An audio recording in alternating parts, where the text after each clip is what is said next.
Hey folks, welcome back to another video. Join me wandering into Santa Linya, the big cave here, on a rather grey and fairly Welsh day today. It's quite cool, it's a nice temperature, has been drizzling, but the cave is so steep it doesn't really matter anyway. Today's video I thought was going to be about redpointing, the sport route that I'm on at the moment, Trio Tenure, and hopefully sort of passing on some tips and stuff to maybe help you if you're wanting to sort of improve your redpointing or start redpointing if it's not something you've done before. Redpointing being where you sort of work a route until you finally tick it, and that might take a day, it might take days and days, weeks, months, who knows really, depends on the project, doesn't it? This project for me, Trio, I did try it a couple of times last year. I had a flying visit to this place, but given it 3 sessions so far this year, this is session number 4, I'm really enjoying it. I wanted just to share a couple of sort of tips and thoughts to start with before any climbing footage and stuff like that, and that's the first one, is to enjoy it. I love redpointing routes. I love the whole process of working a route and it going from something that feels completely impossible through to, oh, maybe it'll go, through to, oh, it'll definitely go, and eventually hopefully actually ticking the route and all the bits that are entailed upon that as well. But if you don't enjoy it, you know, it might be that you prefer on-sighting. There's nothing wrong with that, is there? And it might be sometimes just pick a route and you're not enjoying that particular route. I'm loving this because the moves are really cool. It's well bolted, so it's just a fun route, so I'm really enjoying the process, and that's key for me to enjoy it. There will of course be a point where it can be frustrating, and often frustration comes from, you know, your expectations not really meeting the reality of the situation. So point number 2 is kind of setting goals. And for me, you know, this project is not going to go down today, and that's cool, I'm fine with that.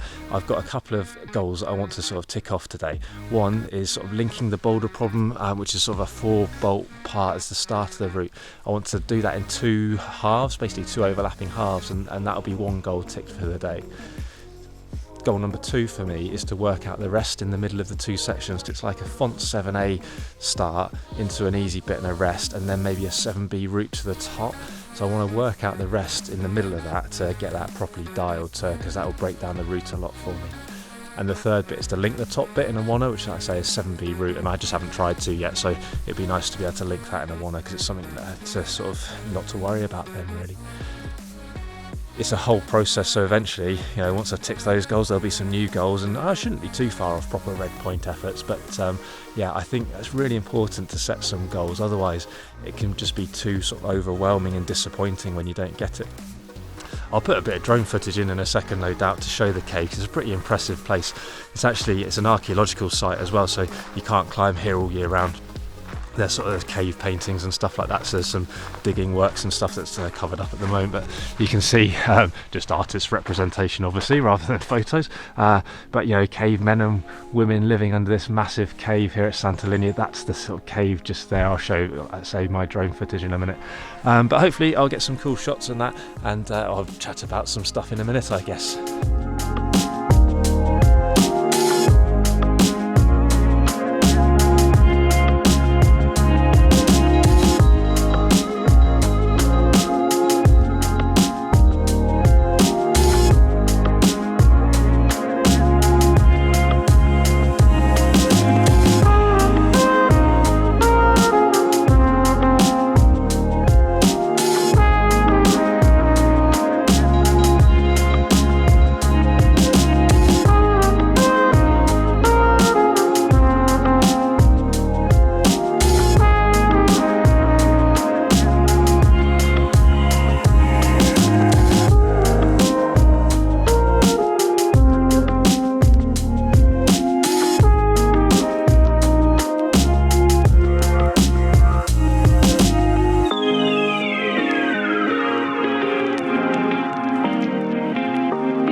So I've just had my first go on trio of the day, sort of a warm-up burn, partly bolt to bolt, partly in sections. I was really happy with how it went. I'm sure there'll be some footage there or cut into here, depending on how my editing skills are doing when it comes around to doing that.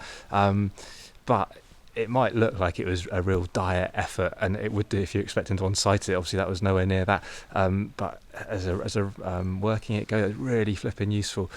So the first section to the first little rest, I did that in a one on a top rope, because for me there's no point sort of wasting energy. So I've done those moves before without being on a top rope, so I'm happy I can do. I'm just sort of trying to learn the moves so they're absolutely completely dialed into my muscle memory.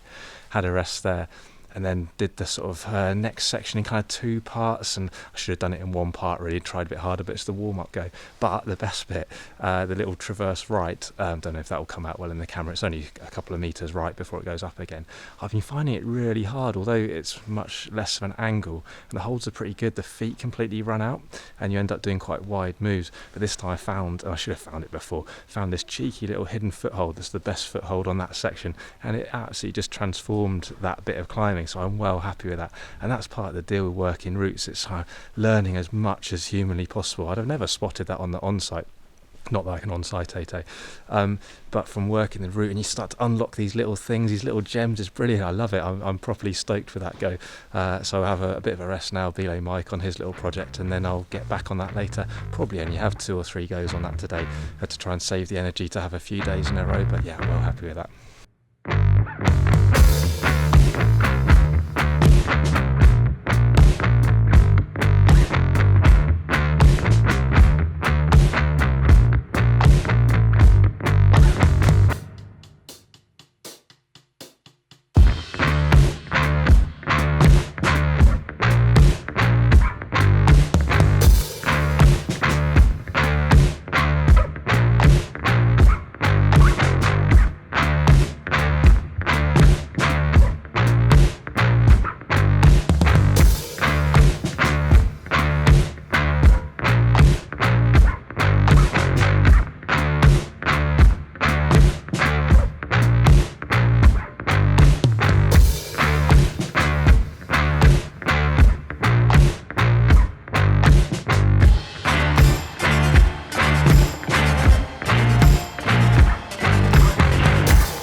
So that's the end of my day at Santa Linya. I've had 3 goes on that project. I don't really get any more than that. I could probably get a 4th and learn a few bits, but I'm trying to save some energy because I like to do sort of 3 days in a row. Don't know if you can see in the distance, but there's a young lad somewhere there on my project now. He's sort of dogging around on it as well. It's always, you get some superstar kids. He's already climbed 8A plus today. Now he's trying my 8A as well. I thought I'd mention a few bits that sort of occurred. You might have seen the footage. I'm not sure what I captured yet because it's a bit hard to tell at the crag and stuff, but worth mentioning a few things. The third go I had, well, so let's go back to the second go. The second go, I tried to link the crux in 2 sections, and I nearly did. I did better than expected, sort of 3 overlapping parts, which I'm pretty happy with. And then the tooth was a bit wet and I got a bit grumpy, if I'm honest. That whole frustration, expectation versus reality kind of thing, maybe that caught up with me there. We all get frustrated at some points, even if we know that we shouldn't really, but I'm trying hard and I want to do it, so it's understandable. So the middle bit, getting into the rest, didn't do very well on there. Did better on the first go actually. So I came down semi-grumpy, but I'm still enjoying it, so it's all good. A bit of a rest. Belayed Mike on his project. Belayed a complete legend called Seb Bourne on his warm-up, and then he's been trying and stoking the Fire 9B. I'll try and put a bit of footage in of that. And then I had a third go, and wasn't sure how well that'd go because I was feeling tired, but I set out with the intention of dogging my way up until the rest and then doing the top part. I got sucked in though, and I wanted to do a few moves just to get into it and then start pulling on quick draws and stuff, but I didn't actually. I ended up doing probably the best I've done on the boulder problem start bit, kind of again in kind of 2.5 bits almost, really, so pretty well. And then I climbed it quite quickly, which is good, so I had more energy when I got to the bit I really wanted to work. So I did the transition to the rest, which I haven't done many times. I did it better that time because I found like a key foothold, which has been flipping brilliant. Transformed that section, as I think I said that earlier, and then just went to the top as well, up to the easier bit, 7B. It was pretty pumpy, and on third go of the day I was a bit tired, but I did all the moves and did all the clips and everything with a bit of taking and a bit of falling, so it was super beneficial. Tips for working the route that kind of coming through my head at the moment, but what I've just said about pulling on draws and stuff, if you're wanting to work a particular bit, try not to waste energy on bits you don't need to. So it's been interesting watching the fella Seb try his 9B. Does the same, does a 7-seater warm up and then comes onto the 9B and just does it sort of bolt to bolt and pulls on some draws of bits he doesn't need to work, and then he's got some energy for the crux bits that he does need to work. So making your life easy and trying not to get sucked in like I did on that last go to doing more than you really want to. That way you can climb perhaps a few more days in a row as well if you're on a trip like I am. That's the main one, I think, and using the clipstick and stuff to your advantage, and the cheat draw, the dogging draw, that kind of stuff, but just yard through bits you need to, so you're just chipping away at it, getting the maximum out of each session. Have I hit my goals for the session? Not quite, but I've made some good progress towards them, and that was the key bit, really. So I feel like it's been really beneficial, this one, actually, so I'm really happy with how today's gone. I hope that's been interesting. What I will do in the not too distant future is a video on how to strip a sport route. The easy answer to that is, when I say that, I mean how to strip a steep sport route like here. At Santa Linya though, the good thing is all the draws are in situ, so I haven't had to place a single draw. I've replaced one because it's a bit manky, but they're all in situ, so it's dead easy. But I'll do a video on how to strip a steep sport route because it feels like that's worthwhile. But do fire away with any questions on this whole process. I hope it's been a video that's passed a bit of time during lockdown, wherever you may be, and all that kind of stuff. Fire away the questions, as always, happy to answer as best I can, you know that. Find us on Instagram, Facebook, click the like button, click the subscribe button, all those bits I ask every time. We've finally gone over 8,000 subscribers. I'm well happy with that. It's just it's ridiculous, so thanks very much for the continued support. As always, thanks very much for watching. More videos coming up very soon.